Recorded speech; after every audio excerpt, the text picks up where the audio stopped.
Pero nandito pa rin tayo nagagawa. Nag-charge na tayo ng refrigerant. Meron binigyan tayo ng merienda ni sir. So nag-charge pa rin tayo. Ayan, R32. So tuloy-tuloy pa rin yan. Dire-diretso. Sabi ko kaya pala pinapakaramdaman ko kasi kung tuloy-tuloy yung karga nito kasi mababa pa yung amperahe. Pag ito minute, may problema. Kasi dapat bigla siyang tumigil sa ano eh. Biglang tumigil sa 6, 7. Sabi ko baka hanggang doon na lang kaya kasi ayun pala bukas. So ayan o,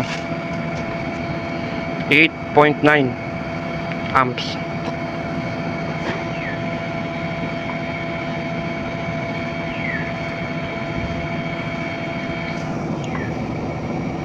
Maganda na sir yung lamig. Dito ka nga. Sa ano, tingnan natin. Ay sige.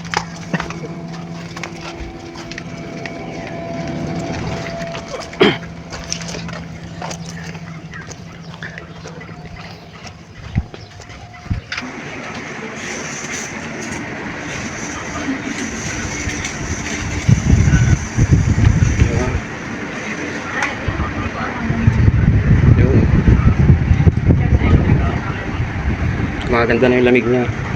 Pag yung lamig nito sir, yung ganito yung balahibo, pag ginanyan nyo parang tumatayo na. Solid na yan. Solid na lamig niyan.